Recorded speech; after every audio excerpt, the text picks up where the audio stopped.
अस्सलाम वालेकुम friends, welcome to my channel crypto with Ishar. मैं हूं आपकी होस्ट इशार फातिमा, एक नई वीडियो अपडेट के साथ।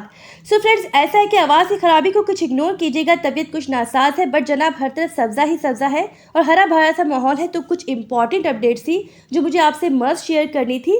तो फ्रेंड्स, ऐसा हुआ कि मॉर्निंग कैंडल क्लोज हुई $22,329 पर और इस वक्त BTC प्राइस चल रही है 22,000 के आसपास।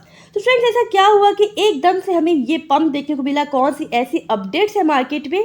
कौन सा एक और बैंक मजीद कोलैप्स कर गया है? आगे मार्केट कैसे रिएक्ट कर सकती है? कहीं ये बुल ट्रैप तो नहीं?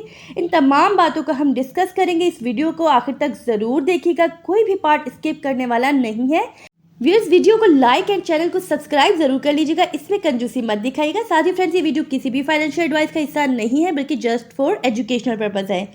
तो जनाब, कहानी कुछ यूँ है कि फेडरल रिजर्व ट्रेजरी डिपार्टमेंट और फेडरल डिपॉजिट इंश्योरेंस कॉरपोरेशन ने अनाउंस किया कि वो एडिशनल फंडिंग प्रोवाइड करेंगे ताकि सिलिकॉन वैली बैंक के दोनों डिपॉजिट्स, इंश्योर्ड और अनइंश्योर्ड, को वो कंप्लीट पे करें। अब ये जो सारे मामला है वो FDIC और फेडरल रिजर्व की रिकमेंडेशन के बाद और प्रेसिडेंट की कंसल्टेशन के बाद तय होते हैं। तो होता कुछ यूँ है कि USDC को भी दोबारा से बाउंस बैक मिलता है और इसमें हमें 3.4% का इंक्रीज देखने को मिल रहा है।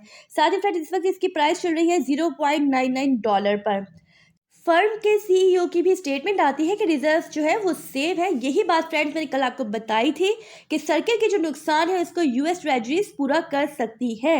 अब होता क्या है, BTC मार्केट में भी हमें रिमार्केबल रिकवरी देखने को मिलती है, लेकिन साथ ही संडे को एक और अपडेट आती है कि जो सिग्नेचर बैंक है न्यूयॉर्क बेस्ड, उसको स्टेट रेगुलेटर्स ने क्लोज कर दिया है और इसके साथ ही ये तीसरा बड़ा फेलियर बन के सामने आया है US बैंकिंग हिस्ट्री में।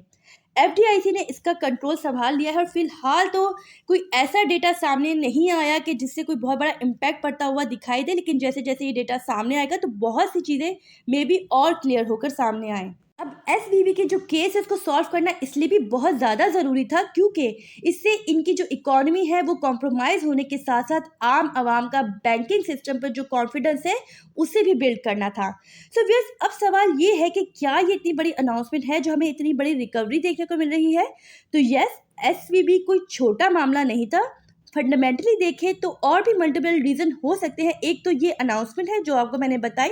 सेकेंड व्यूअर्स, जब USDC के साथ ये मामला हुआ तो उस वक्त BTC पर क्योंकि लोगों का ट्रस्ट डेवलप्ड है और क्योंकि फंडामेंटल्स स्ट्रांग है BTC के, तो उस पर ट्रस्ट करते हुए इन्वेस्टर्स ने इस पर इन्वेस्ट किया हो एंड वॉल्यूम बढ़ने से BTC को रिकवरी तो मिली ही, साथ ही रिकवरी के और कॉइन्स जो है उन्होंने भी स्ट्रेंथ पकड़ी। और देखा जाए फ्रेंड्स, तो जब ये USDC का सारा पैनिक क्रिएट हुआ था तो उस वक्त भी हमें मार्केट में स्टेबिलिटी दिखाई दे रही थी। ये बात मैंने कल की वीडियो में भी आपसे शेयर की थी। थर्ड रीज़न फ्रेंड्स ये भी हो सकता है कि जो पैनिक सिचुएशन बनी उसमें सबका माइंड ये सेट होता है कि मजीद डंप आ सकता है, तो कहीं ना कहीं स्मार्ट मनी अपना गेम खेलती है और वेल्स ऑपोजिट डायरेक्शन में जाकर अपना काम करती हैं। और क्या होता है friends, to be very clear, जब मार्केट कोई भी सडन मूव लेती है तो जहां दूसरे फैक्टर्स इन्वॉल्व होते हैं तो जो मेन फैक्टर होता है वो वेल्स की मैनिपुलेशन का होता है और वो ऐसे ही किसी अपडेट के वेट में होते हैं क्योंकि आपके और मेरे जैसे इन्वेस्टर्स इस तरह के गेम्स प्ले नहीं कर सकते।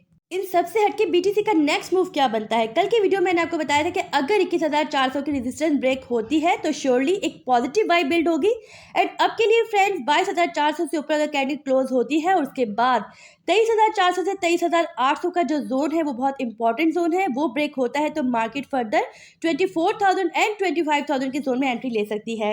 एंड साथ ही फ्रेंड्स, कल CPI डेटा आने के बाद मजीद मार्केट में कंफर्मेशन मिलेगी। हो सकता है ये सारे जो बैंकिंग सेटबैक हैं उसके बाद इंटरेस्ट रेट में हमें कुछ खास इजाफा देखने को ना मिले, बट वो तो FMC मीटिंग में तय होगा, लेकिन CPI डेटा आने के बाद भी बहुत कुछ क्लियर होता दिखाई देगा। सिग्नेचर बैंक को लेकर भी कोई बड़ी अपडेट सामने आ सकती है तो ये सबको भी देखना पड़ेगा। सो फ्रेंड्स, इस वक्त जो टोटल मार्केट कैप है वो है 1.01 ट्रिलियन पर। फियर एंड ग्रीड इंडेक्स जो है वो न्यूट्रल शो कर रहा है, 1 आवर का टाइम फ्रेम बाय को शो कर रहा है एंड 4 आवर्स का टाइम फ्रेम जो है वो न्यूट्रल को शो कर रहा है। सो फ्रेंड्स, अब मैं आपसे इजाजत चाहूंगी, मिलते हैं एक नई वीडियो के साथ। अगर वीडियो पसंद आई हो तो लाइक जरूर कीजिएगा और कमेंट करना मत भूलिएगा और अगर आप मेरे चैनल पर नए हैं तो चैनल को सब्सक्राइब जरूर कर लीजिए, बेल आइकन को प्रेस कर लीजिए ताकि आने वाली हर अपडेट आपको मिल सके। अपना बहुत ख्याल रखिएगा, टेक केयर, अल्लाह हाफिज।